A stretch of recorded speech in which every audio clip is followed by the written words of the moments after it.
নমস্কার বন্ধুরা, শুক্লার কালিনারি আর্টে আপনাদের স্বাগত। আজ বানিয়ে নিলাম পুদিনা লাইম গ্রিল কাতলা। আমি এখানে এক পিস বড় সাইজের কাতলা মাছ ইউজ করেছি। পরিমাণ মতো নুন, হলুদ ও লেবু দিয়ে মাছটি খুব ভালো করে মাখিয়ে নিতে হবে।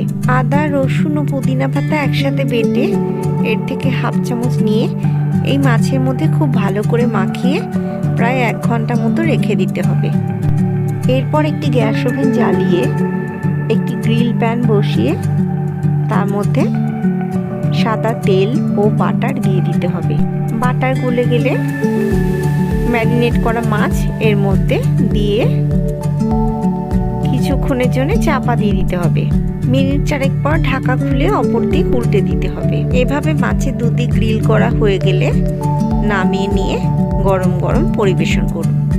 বন্ধুরা, রেসিপিটি ভালো লাগলে অবশ্যই লাইক, কমেন্ট, শেয়ার করুন। আজকের